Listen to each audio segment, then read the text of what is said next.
guys, welcome to Pedals Are People 2 from Tim Man Heart. I'm Dan, and with me is Andy Murray of Murray's Magic Tones and also guitarist with Modulation. Welcome, thank you very much for coming in. Yeah, thanks, great here. I'm really excited to do this. The first I came across your stuff was on Instagram, which is where you've kind of built up a heck of a following, but I just saw this huge pedal board and thought, I have to find out who this guy is. Midlife crisis. When did you start getting into like pedals to this extent? Well, I've always played guitar, and I started off in a band with Stevie. I've known Stevie since, my goodness, since I'm 4 years of age, and we're in a band together. And then I wanted a boost pedal, just to give, if I'm doing a lead or something like that, you know. And I had one of those little modelling amps, one of the Vox ones. Yeah. And the next thing I came across, I said, well, I can't afford that, you know.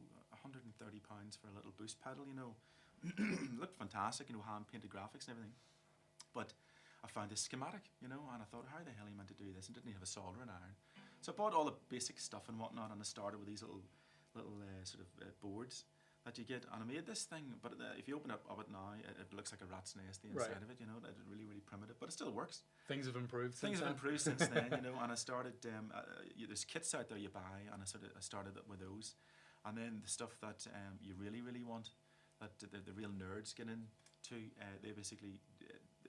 It's basically a print you need to do on copper board, and you acid etch it and everything. So all these ones I do now, you do a batch of them, and you'd be in the garage all night sort of doing these acid etchings and stuff and telling everybody do not drink that. So you've kind of gone from giving up on the electric guitar completely and gone completely the other way.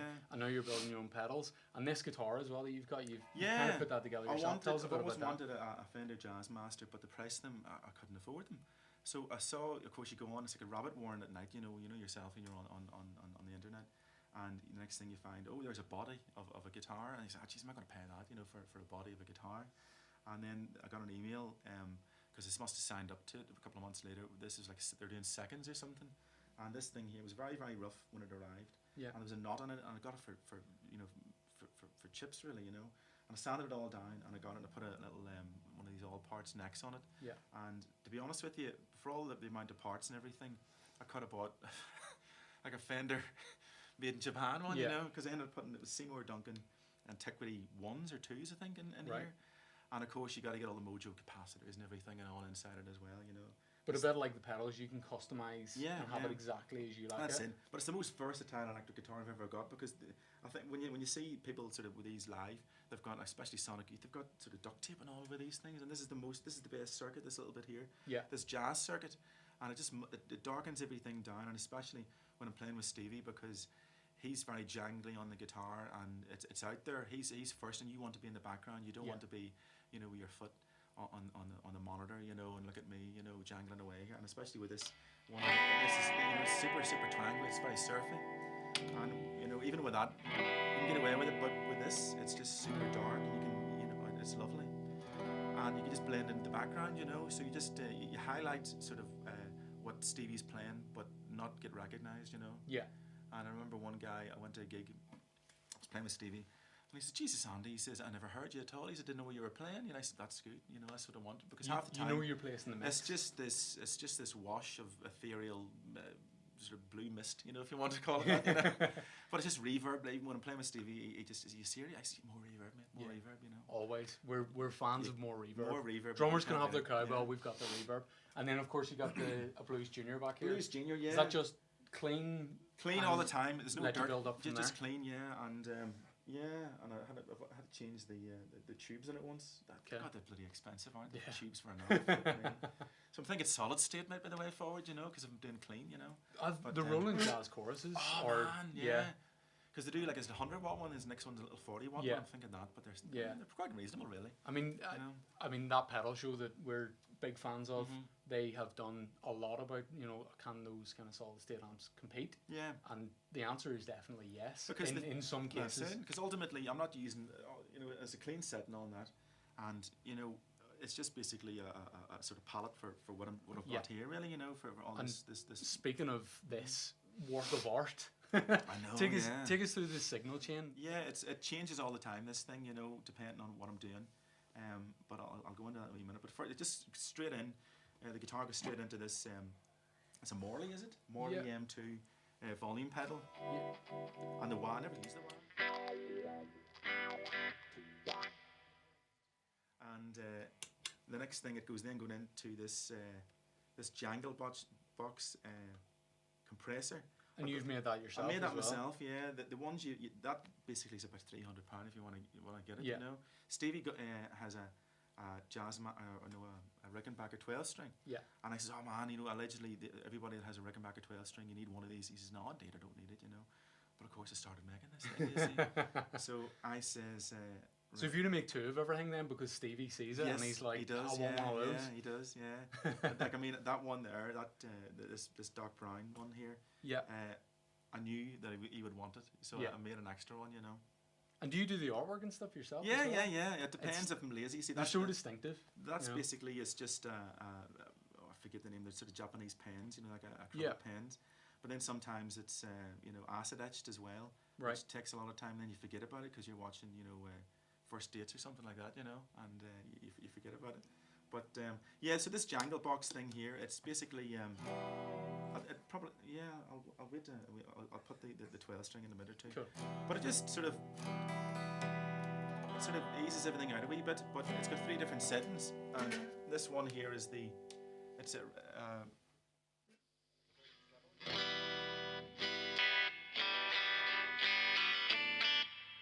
it's far better on the 12-string. But Stevie's new stuff, it's got he's been playing with that guy out of Grandaddy, Jason Lytle. Yeah. And this new album's going to be amazing. It is just fantastic, you know. And listening to it from its infancy, from its gestation, to this finished effort now, it's just been a privilege, you know. But all the stuff in the background, like, you know, Grandaddy's got all the synths and stuff. And so I thought, how the hell can I replicate that, you know? And you can't really do it, you know. I've got this pedal up here, the Dark Star, and it's got sort of like a pitch shifter in it and a bit crusher as well, and it can emulate sort of weird ass goings on, but it can't really do that. So it was my birthday recently, and of course I just listened to me Amazon Vouchers, really, you know. So I must have had about £40 onto this, and I got it, you know. I'll stick it on here, and it's you need a bit of reverb on, of course.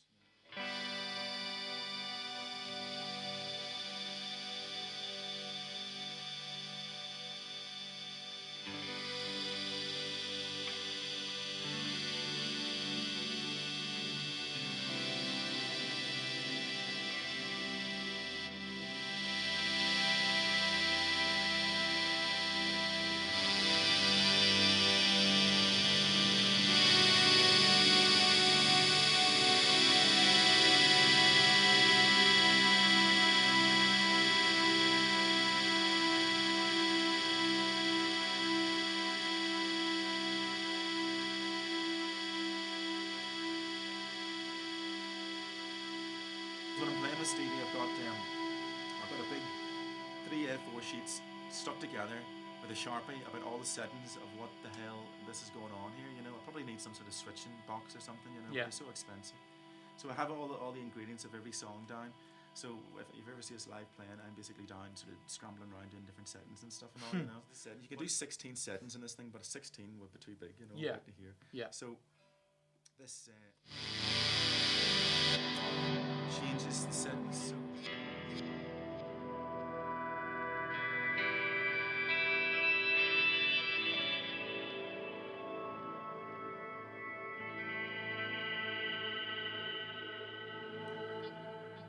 the fun I've had on you my could own just sit for in the man cave of an evening with the headphones on. I've got a little pedal that you can put your headphones into, and it rigs this all together. Yeah.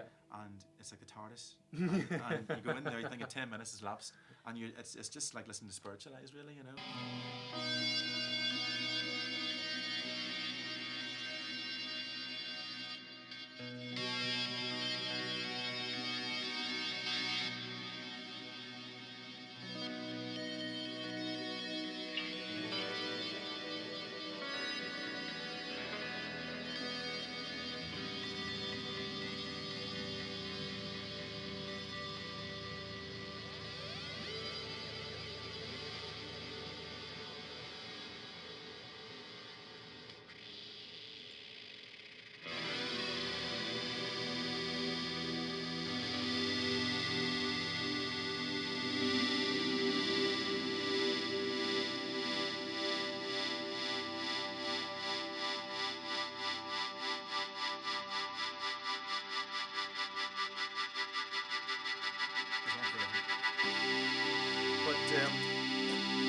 I've only just literally it's 3 weeks old or something. So then this basically goes into, this is a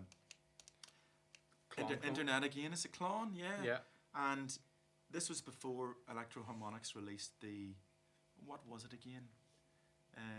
Soul Food. Yeah, that was it. So that's like 70 quid now or something. This bloody thing here probably cost me 70 quid. It's the most convoluted circuit I've ever done. It's a clean, boost, and it can be an overdrive, and they're talking about no color, but what the hell are they talking about? No color, you know? Would you use it on its own, or do you stack it with? I know a lot of people would maybe put one after a fuzz. Yes. To kind of stack it in that way. No, the way I use it is basically just either as a boost or a bit of a.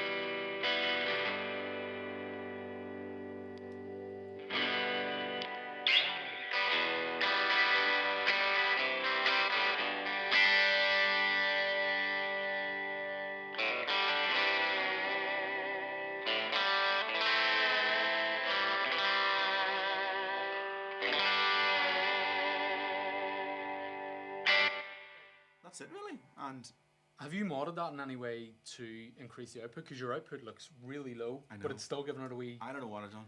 I think I put the wrong capacitors in. I must have put it wrong because they're big ass ones, you know. Yeah. And when you look at everybody else's, they're wee teeny ones. I just looked at that and thought it's giving it a. I know. So that's why I got the duct tape on it. And then it would go into. I love this one here. This is a Dumbleoid clone. Okay. And that's a clone of some sort of amp. One of the Dumble amps. Dumble amps from back in the day, and it was a fantastic photograph of your man John Mayer in his private jet with a Dumble head sitting on his lap, and you're thinking, Jesus, how the other half live. Again, it's just I wouldn't have it like this and play it like this. Have to be loads of stuff on it, you know. So your thing is really layering delays, reverb, and then using a little bit of a clean boost, just to give it that nudge. That's it. Or else, if you're going into the end of a song or something, it's going like Pandemonium. There's one studios Armageddon, and you put whatever the hell you want on. Really, just go for it, and you know.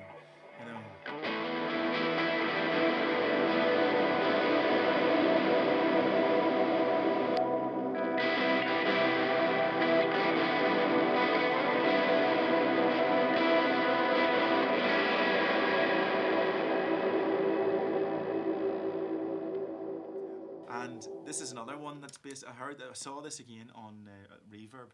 Yeah. And the fantastic demo, and Jack's Teles or something. The name of the company is. They're some sort of American company, and it's the white pedal. Yeah. And it's based in some sort of is it a Vox Conqueror amp that the Stones used and the Beatles used in the White Album, and you know. But yeah, it's a weird one because it's a bloody dear pedal to make because it's got a little wah inductor inside it, you know, which are about 15 quid. Okay.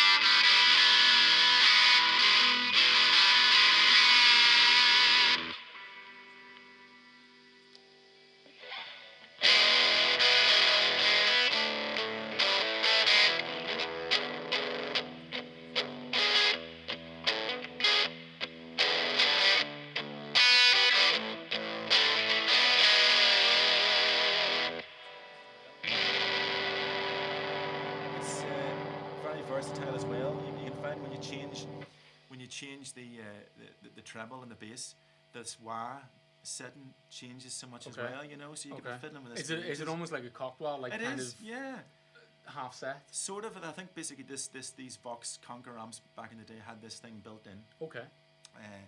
Like sort of all the old amps back then, you know, they had sort of the tremolo and everything and all built in. But again, that would never be on its own. You know, you would have that maybe.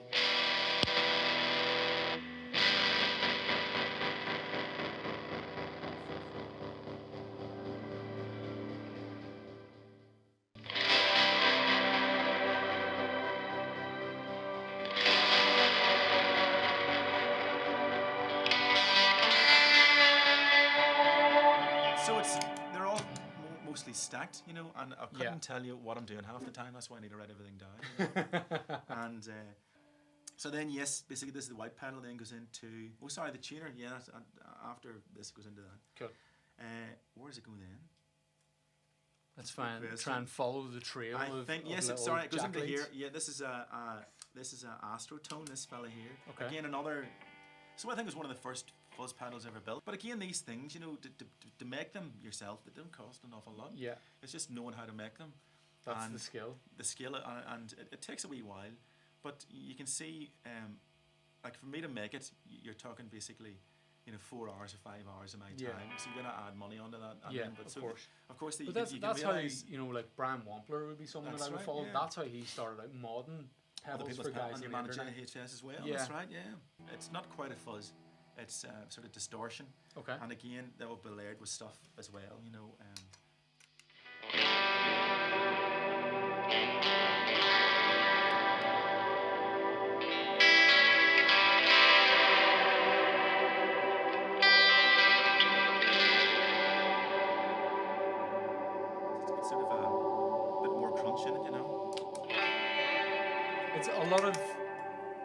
A lot of what you got is quite subtle. It is those kind of clean boosts, and you're not driving anything too much. But then smack in the middle here with two fuzzes. They're dangerous fellas. Yeah. Tell us a bit about those. Well, there was I was listening in the car to Father John Misty's album, and in the middle of it, there's this thing, this guitar solo in your face, and I gave my goosebumps. I said, "What the hell is that?" So immediately went home afterwards, and you Google this, and of course these forums. Oh yeah, this is what he uses. The guy's Jonathan Wilson, and he plays with Roger Waters as well, and he's an artist in his own right. He's fantastic, you know. He's sort of East Coast sound he's got, you know. 60s is wonderful, but he used this Shin IFY2 Fuzz or something from back in the day, but it only had 2 knobs. Okay. And he approached, or Jax Tellez, these guys here, approached him and said, "Listen, would you like to make a pedal?" So it's the Grand Canyon or something, but it's a hipster setting and a vanity setting. I like that. And but I didn't be arsed making. There's no point really in having it. I think the hipster setting is the original. Okay. The way it came out of the box back in the day, and the other setting is basically the one he's got. It's basically just a tone control on it. And it might, I don't know what's going to be like now. Hold on, I'm just going to wait.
Goes into, is it a love tone?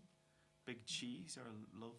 Yeah, love tone. Yeah, right. they're so this is your take on that. This is my take on that. Yeah, and of course you've got my wee logo, that wee man in the spacesuit in the front there, you know. But again.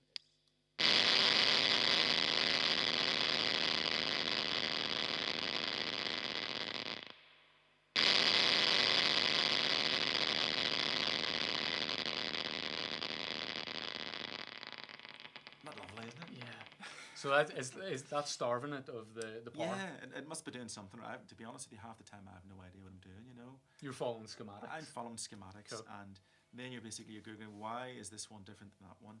Yeah. And everybody talks about the tone, man. It's the tone, you know. Do you want to give us a go as you kind of flip through? Yes. Or if you want, I'll do it as you play. Yeah, this little fella here, you just go around. But will you work away there and I'll.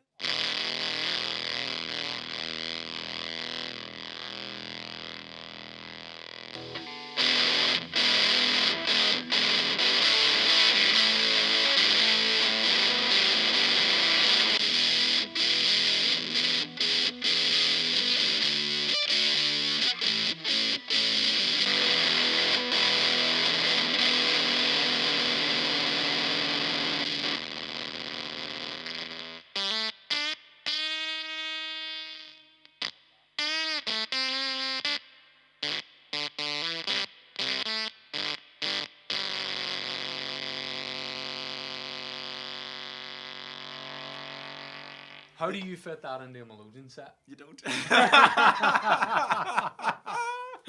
You don't. Goes into an equalizer. Yeah, I noticed you have that constantly on. Constantly on. Okay. Yeah. I don't know why. Without it, it sounds a bit.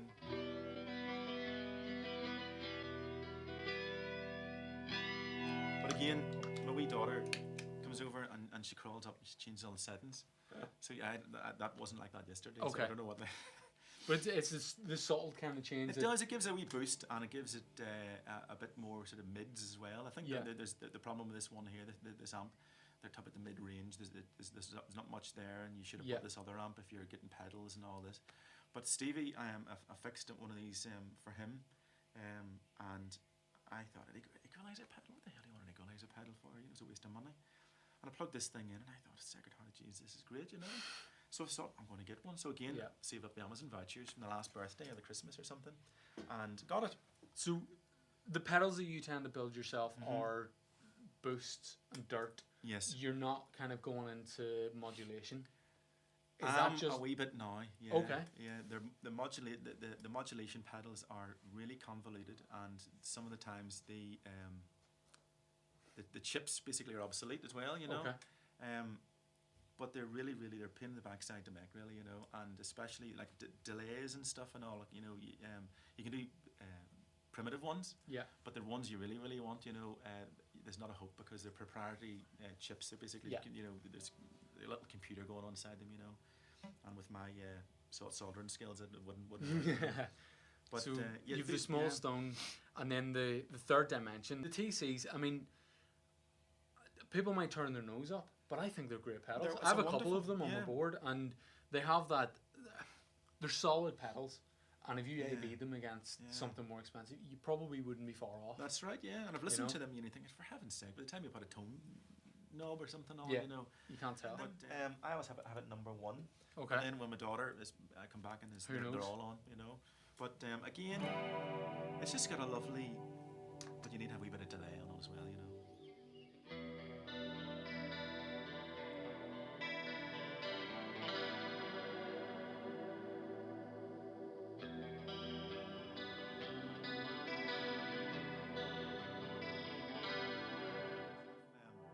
Going into Smith's territory.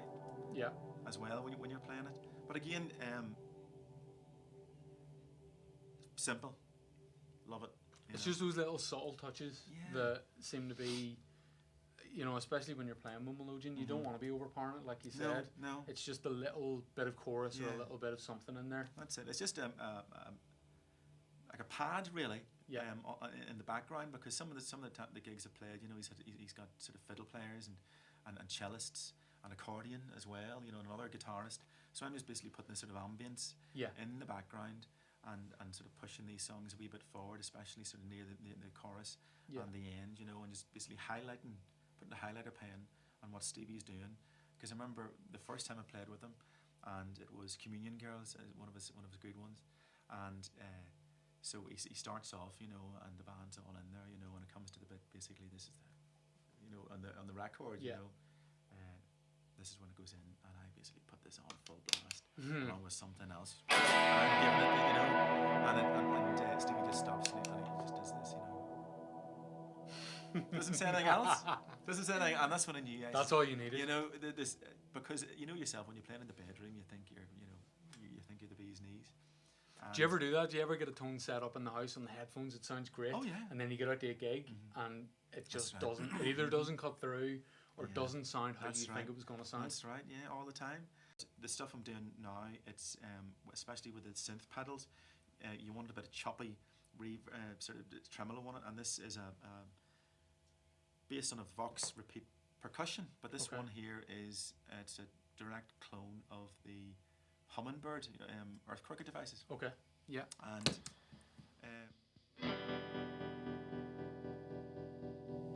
that's it.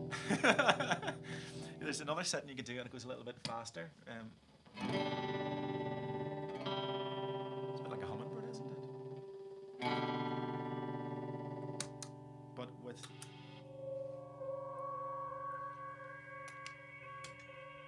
see, half the time I don't know what's going to come out of these things. It's so wonderful, you know.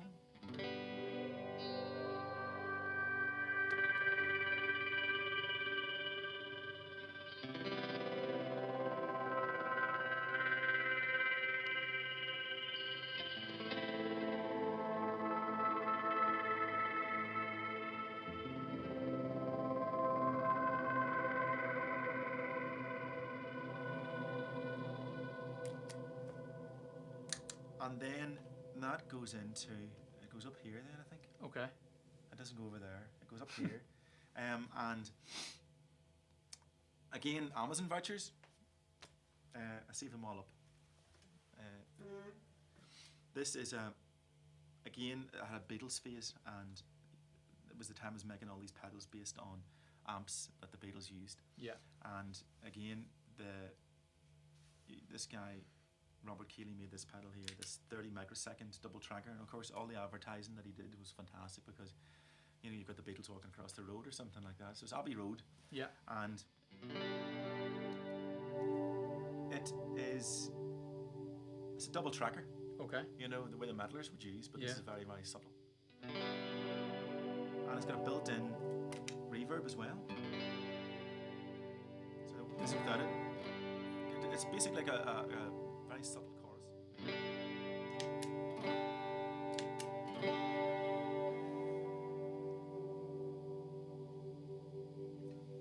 That's it all the way up. Okay.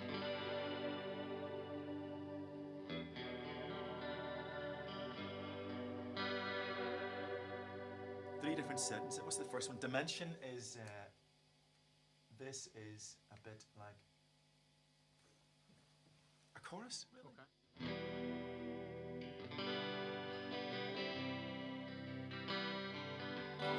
Again, I would use that a lot with Stevie, with a bit of reverb, really, when you're just doing something, you know.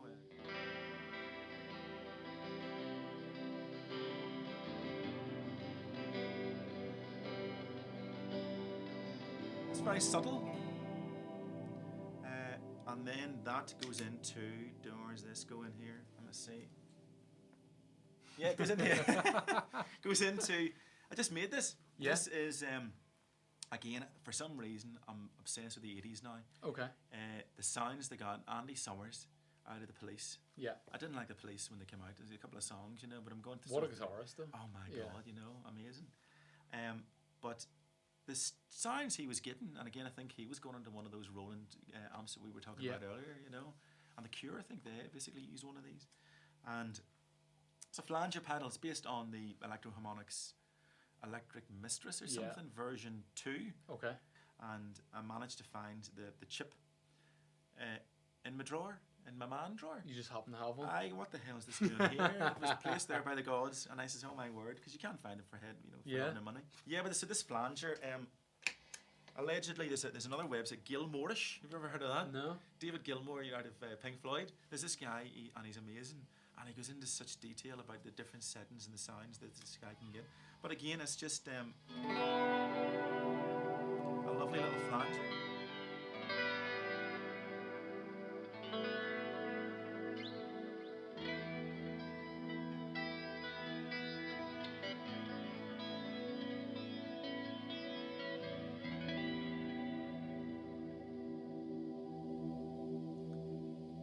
So allegedly this is the David Gilmour setting, everything at 10 o'clock, right?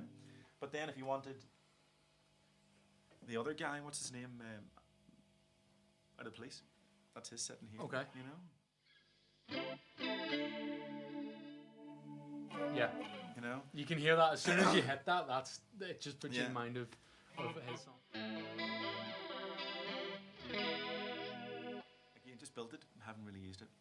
It's lovely with pairing up with this Mirrors pedal as well. It's but that's what started me on this sort of sounding like a synth business, you know. But then this goes into the Alter Ego. Okay. And you've just brought 4 presets. 4 presets on there, yeah. Again, TC Electronic. So basically it's Echo Rex and you know, the old Memory Mans and what else, the Reverse and Copycats and but again. It's is there specific songs in Stevie's set that you would use, say A, B, or C? Yes. So what would be the kind of? Well, usually the C stuff is when you're going mad at that Armageddon one I was talking about earlier on. You know.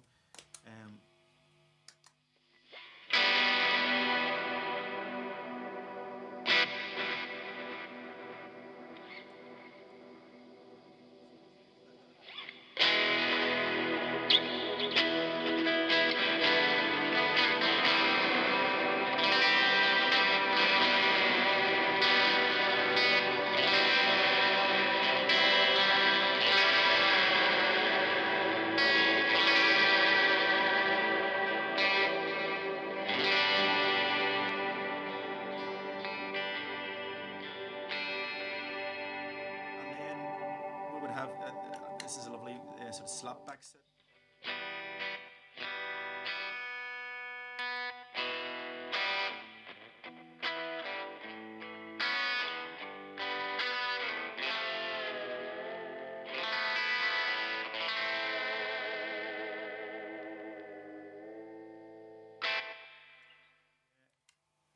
I have no idea what this is, but you've just found yourself whatever the mood takes you, what you want, and the top's fantastic on it as well, you know. But the best pedal I've ever had and will ever have is this one here. This Dispatch Master goes into this. Yeah. It has reverb on it. It has delay on it, and it's just amazing. It is amazing.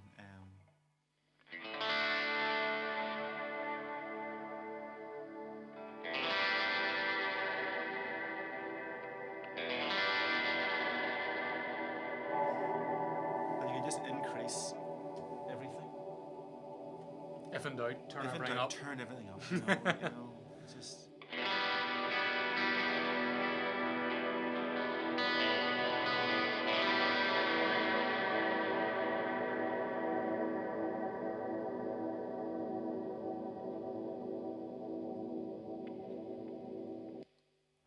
Then that goes into the Old Blood Noise Endeavours. I had a pedal beforehand. It was a Earth Cricket Devices one. It was the one looks like Gandalf in a cave. Okay. What is it called? Afterneath. Okay. Yeah. 6 little knobs, and I couldn't for the life of me understand how to dial this in again. So I got this thing here.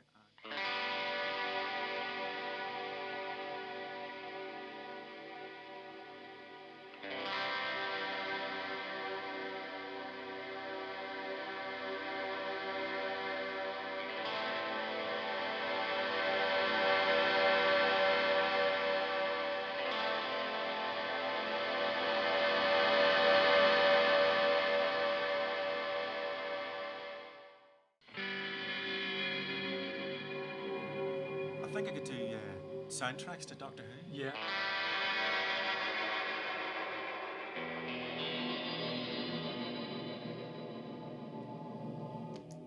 And then last but not least, it goes into the Hall of Fame 2. Yeah. I had, we were talking earlier, I had the little small one, the Hoff Mini, which was fantastic, and I love beaming all these little presets into it.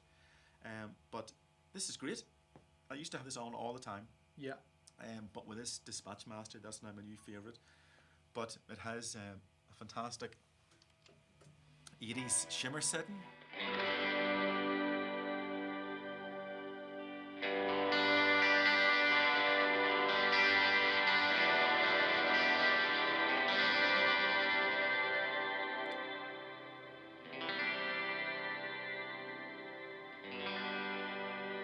But there are literally too many settings to go through.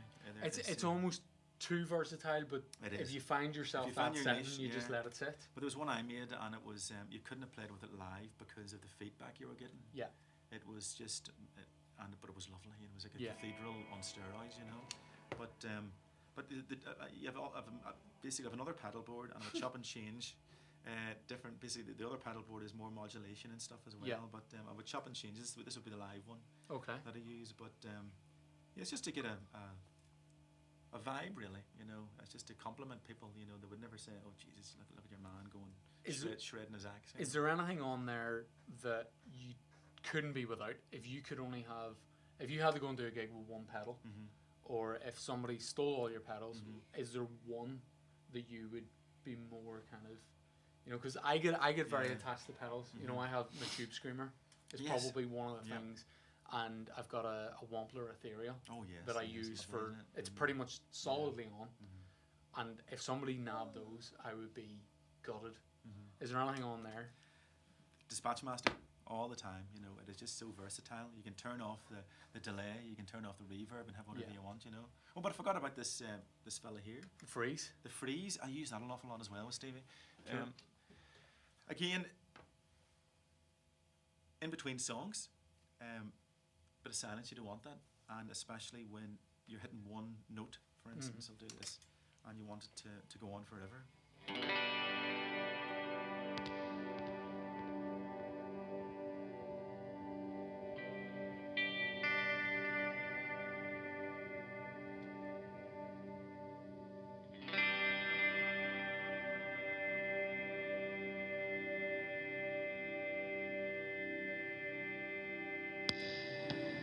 It has the latch setting, so you can basically, it's not quite like a looper, but it just latches onto the one little thing and holds on to it, you know. Yeah. And it's just to fill that space. Just to fill that space, yeah. Instead of having somebody on an organ or something like that, you can have this on. Like for instance, there's a couple of Stevie songs, and even though the keys change, you could get away with just basically keeping that on, doing an E, keeping that on all the time. Yeah. You know, in this sort of background drone, like spiritualized, you know. It's amazing the influence that you've taken from much more electronic synth sounds, but you've still you've taken it and put it on guitar effectively. I'm regressing back to my youth. You know, I've listened to a lot of music, sort of, but I'm going back to, you know, spiritualized, the original stuff, and you know, listening to the Police again, listening to, like, even when I'm playing, the next thing, what the hell's going on here? I was into, you know, Def Leppard territory, you know. Because of the sort of the chorus pedals and this double tracker, you know, and this, okay, but you couldn't get away with that, you know, with Stevie, you know. So if anybody wants to be a sort of you know, 80s tribute band, give me a shout. You know? There's one down the hall now and again. You can hear them in some of our videos. Well, listen, thank you so much. No worries. For coming in. This has been fantastic, and like I say, as soon as I saw your board, I said to Evan, our cameraman, I was like, I have to get Andy in. So thank you very much. No worries, and for anybody wanting to anybody wanting to check out what you do, you're going to have a website very soon. Yes. And you have Instagram already. Yeah, give me on. You can direct message me on Instagram, Murray's Magic Tones, or the website should be. I'm very lazy. You know, I don't have the time. Daddy daycare. You've got all these pedals to play with. I know. Murray'sMagicTones.com. It should be, you know, live probably soon. I don't know. Brilliant. You know. Listen, thanks very much. Thank you very much. Check Andy out, and we'll have more videos on the 10 Man Heart YouTube channel on tmhmusic.com as well. Check it out. Thank you very much. Cheers. Thank you.